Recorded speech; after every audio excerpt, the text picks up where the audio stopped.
I'm someone who ran towards comfort. I'm someone who ran towards pleasure. I'm someone who felt like this is good enough. I don't really need anything else. And what I've come to find over time is that all those feelings around anxiety, all those feelings around dis-ease, depression, substance abuse, because as a profession, lawyers are suffering.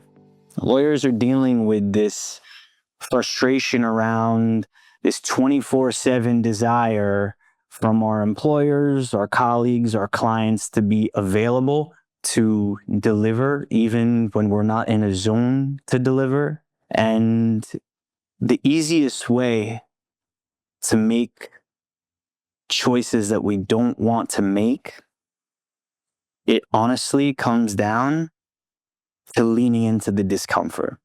And so over time, I learned that the best sides of who I am come through on the other side of the hardest things that I'll ever do. All with the through line of what does it take to be the best version of who you are? And how do you overcome the hardest thing that you've ever been through? How do you operate regardless of how you feel? Right? That whole idea of being balanced that we keep chasing, that we keep thinking like, oh, when I get there, I'll finally be happy. The reason it's not a thing is because we're not doing what's in front of us when it's in front of us. We're distracted by our phones. We're distracted by the internet. And just because I know these things doesn't make me innocent of these things. In fact, it's even worse because I see it when I look at my beautiful baby girl and I'm on my phone and she said, "Daddy busy," or "Daddy's on his phone." I'm like, goddamn, like I messed up and I have to throw my phone to the side because I have to appreciate her smile. I started to use her smile as a trigger for me to be present. Is it 68% of attorneys struggle with work-life balance? 68%.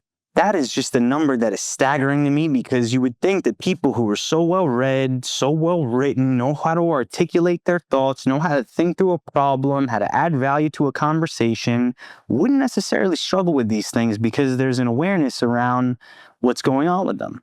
And so even though you can know these things about how to combat any type of mental health issue, because if you leave with nothing else here today, the main thing is to understand that these things must be practiced on a daily basis and that they are still not foolproof. They simply increase the probability that you're able to handle the problem in front of you. And that once you accept that problems are inevitable, it's easier to go about managing them instead of pretending that you can eliminate them. We tend to over-index on certain dimensions of our life. Occupational, for example. We tend to tether our identity specifically to what we do, instead of thinking about the layers to who we are, emotionally, spiritually, intellectually, physically, socially. And so when you kind of plot all the different elements of who you are on a piece of paper or a whiteboard, and you start to parse out, well, who am I emotionally? Who am I spiritually? Who am I occupationally, intellectually, physically, socially? All of these dimensions around who you are, you start to shape a more holistic perspective instead of over-indexing on any one thing. So in order to understand well-being, you have to recognize all the dimensions that come along with what well-being is. We know resilience is this ability to bounce back. As something bad happens, and now we can do something about it just by showing up, just by doing the minimum. Redefining resilience is about understanding this concept of suffering strategically managed. How that applies in your job, how that applies in fitness, how that applies in your personal lives. It's by understanding what's the next best thing that you can do. What is the next step that you can take? Self-doubt is obvious, but perfectionism, as a form of self-sabotage, maybe you don't want to submit something to a client because every T's not crossed or every I's not crossed. Now, I'm not saying just hand in whatever. That's not what this is. But at the same time, understanding that perfectionism as a form of self-sabotage can manifest in the form of, well, I'm not going to have that conversation right now because I'm afraid. Why am I doing this? Am I doing this because I want a case to go to trial? Am I doing this because I want to be able to help someone? Am I doing this because I believe it to be the right thing? The thoughts and beliefs that you allow to enter your mind will dictate your actions. The more awareness you cultivate around your thoughts and beliefs, the more self-awareness you develop, and the better action you're going to take as a result. So awareness is at the foundation. Values aren't what you say, values are what you do. And then it comes down to the standards that you have for yourself. In order to step into a vision, you have to be able to set standards for yourself. How is this person who's going to hold himself out in the world going to operate at a high enough level to understand that complacency is not acceptable? Any lack of confidence is because you broke your word to yourself. It's because you're not doing the thing that you said that you would do. If you do the thing that you say that you do more often than not, you set your alarm for 5 a.m., you sleep until 7:30. Anytime that you may or may have not tried to achieve anything in your life, it's about, did all of these things align? Or was I actually wanting one thing, saying another, and doing a third? It's about recognizing that you're going to have to give up some things.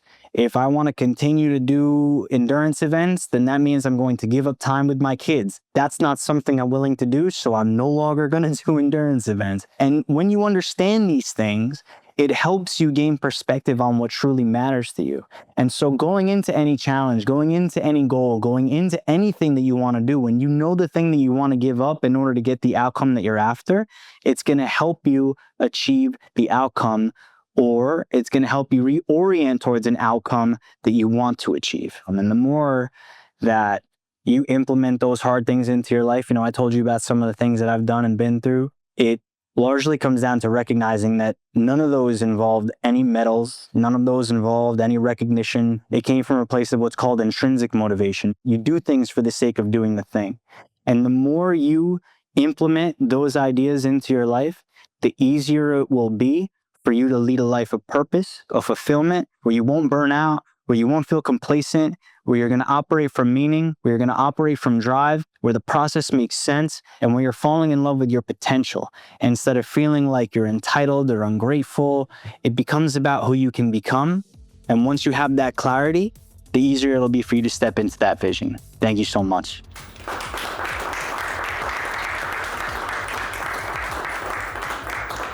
My name is Aaron Strauss. I'm the managing partner of AY Strauss, a law firm headquartered in New Jersey. We've just had John Cohen here speak to our group of attorneys about mental health, mental resilience, goal setting, managing anxiety and time pressure. It was a fantastic, terrific, informative, and practical presentation, and we're thrilled to have had the opportunity for having him present here today with our firm. Thank you for coming, John. Really appreciate it.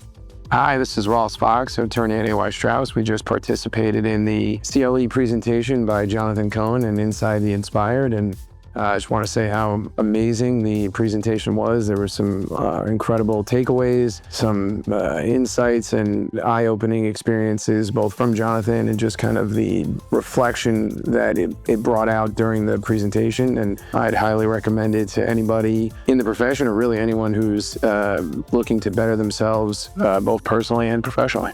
Hi everyone, welcome to Inside the Inspired. My name is Jonathan Cohen, and I have a quick favor to ask you. If you're getting any value out of this content, please take a second to subscribe to the channel. You help us reach more people, and you can also stay up to date with all the latest content coming your way. Thank you so much for tuning in.